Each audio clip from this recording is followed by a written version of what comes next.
Hello friends, myself Shrirang Korde. We are understanding functions. As part of functions, we have seen how do we pass parameters. There are two ways. One is pass by value. That means you actually pass the value of the parameter. The second approach is where we make use of pass by reference. Essentially we understood pointers and we have made use of pointers. Now comes the application with respect to writing our own functions. So let's now get into some more examples where we can write our own functions. So here basically you can see there is an empty file and I have given a comment that I would like to write a function which will do computation of factorial of a particular number. Now, is this a very difficult job for all practical purpose? No. Why? Because we already have written a function which computes factorial. However, we wrote that particular thing as part of main. Now we want this particular functionality, that means calculation of factorial, to be a function, and that function we can call from main. So let's now write that. So for that we will basically declare a function first and then we will proceed forward. So if I want to have factorial, then obviously I will be having a large answer or a large number, okay, which will be part of factorial. So a better way to use or to write this factorial function is to make use of a long.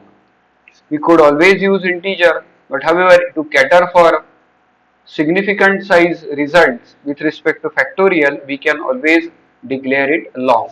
So let us say that I declare this particular thing as long, and then I can have the name of the function. Say I will have the name of the function as my fact or fact. Okay, so let us say that I say that it's my own factorial, and then basically what it will take, it is going to take only one integer parameter. We can always give the name of variable, but right now it's not required and it's an optional. I already have told you.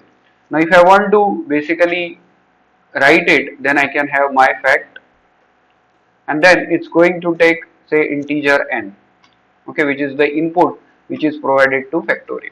Now we know that if I want to compute a factorial based on our earlier videos, we can simply write a for loop and then we simply multiply. That means we can multiply for factorial 5, we can say 1 into 2 into 2, 3 into 4 into 5. Essentially the definition we know, fact of 5 is 5 into fact of 4 into, that means 5 into 4 into 3 into 2 into 1.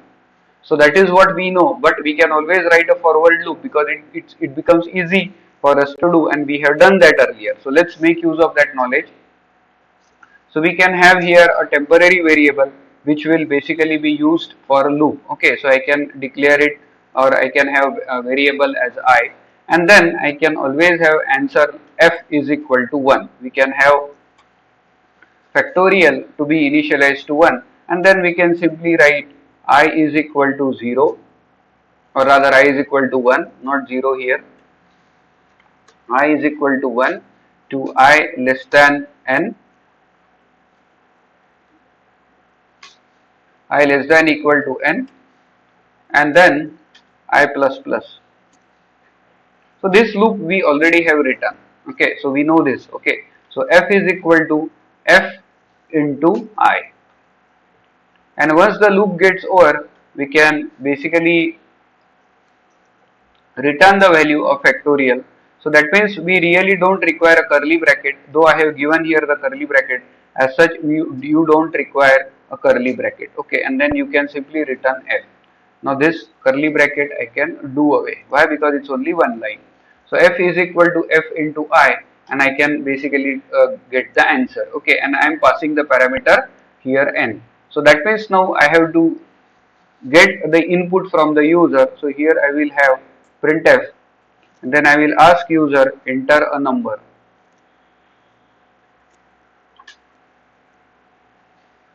So this way the user is going to enter a number for which we want to compute the factorial, and then we can always do scanf so that we can get the input from user.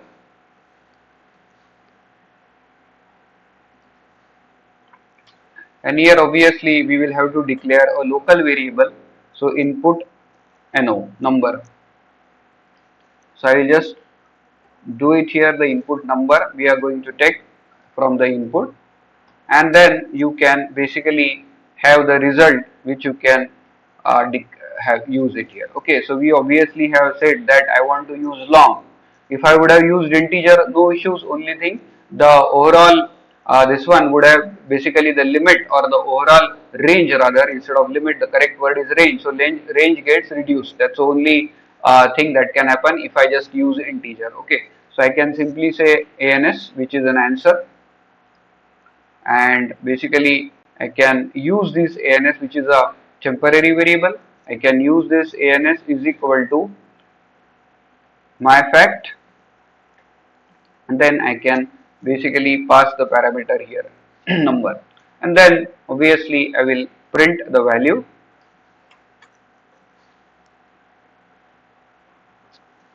fact answer, and then we can have.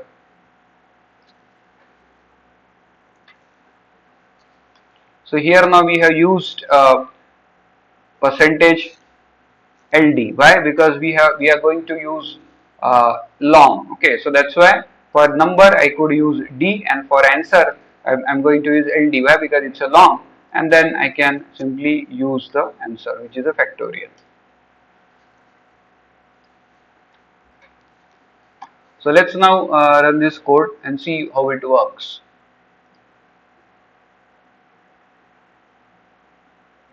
Yeah, so it is asking us to enter a number. Let us say that I will enter a number 4 for the time being. So answer is 24. Is it correct? Yes. So 4 into 3, 12, 12 into 2, 24, and 24 into 1 is 24. That is correct. We can try with one more number. So let us say I give a number 25. Then it's able to compute. Why? Because now I am using long and I can have a bigger number as an output. If I just give here say 50, so it's not going to compute. Why? Because it's too large for it to handle. So obviously we will tackle it till say 34 or 35 probably can be the range. Yeah, so I think it will be still lesser.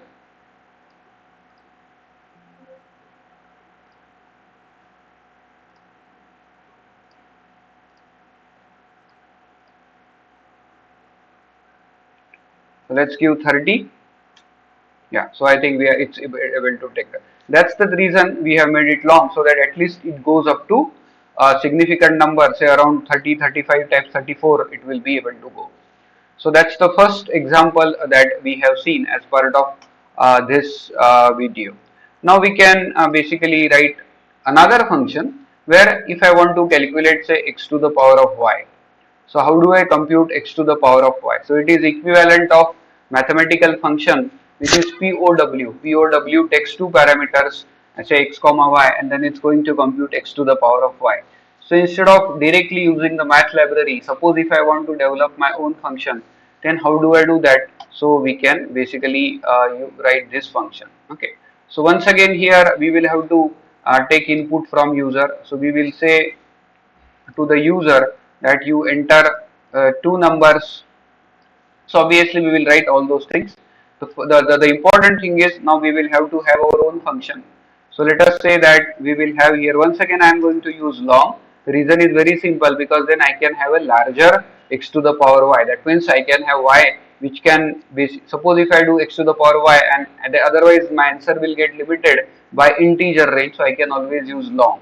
So I can use here long. Now see, the when I'm using long, many times people will think that long and int at times on platforms they have the same ranges. Okay, so is it going to significantly differ every time? No, it depends on the basic platform that we are using, underlying platform that we are using. So how do I basically decide that? So we will there will be a separate video, or there is a separate video which talks about the sizes of data type. Essentially we can make use of size of operator, and we can find out. Okay, but right now I'm not going into that, because our main job here is to understand functions. Okay, so here I will have long, and then I will give the name of the function as my POW. So I want to write my own power, and then it's going to take two parameters, int comma int, and now this is the declaration, and it's going to return a long. So I will just copy the signature, and here I will write here integer x to the power of y, or y a to the power of b, so whatever way you want to put it. So suppose if I write here a to the power of b, okay, so I want to have a to the power of b is what I will do. So here I will obviously have a loop. For loop I can use I, and then the answer I can have long p. Okay, so that is my power basically, and then obviously x to the power of 0 is 1, so we will initialize power to be 1. Okay, and then I can write a loop here for I is equal to 1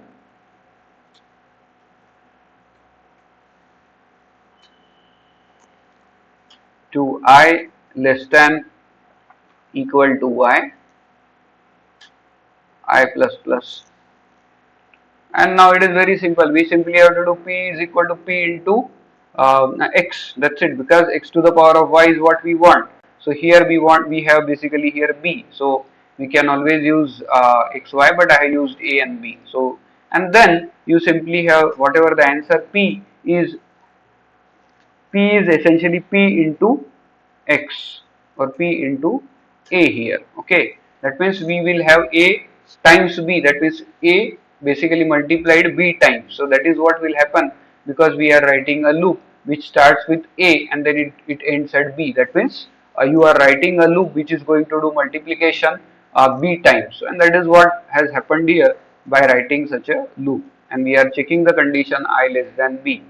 So it's very easy, there is no difficulty in this, and then we can simply return the value which is p. Now comes the calling it from the main. So obviously we will call this function from main. For that you require two variables, temporary variables. So let us say I will use here x to the power of y. So I will have x and y, and then I will have answer long. Again I will use long answer, and then we will ask user to enter number. So let me just enter two numbers. We will simply say two numbers. So we know now that when I say two numbers, that is x and y. Okay, x to the power of y is what we want to compute, and then here we will just x comma y. So now you got these two numbers from user, and then we can simply make a function call, and we will have answer is equal to my power, then we can send x to the power of y. That is what we want to do, and then we can print the final answer. That is after the function call, we can simply print the answer,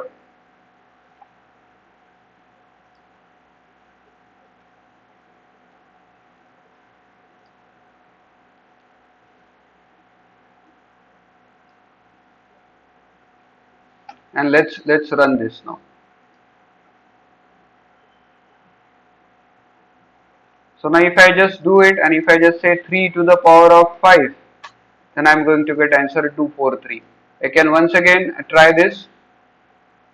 Say 2 to the power of 4. So yes, answer is correct. So these are the two examples that we have taken. I hope you like these two examples. Thank you.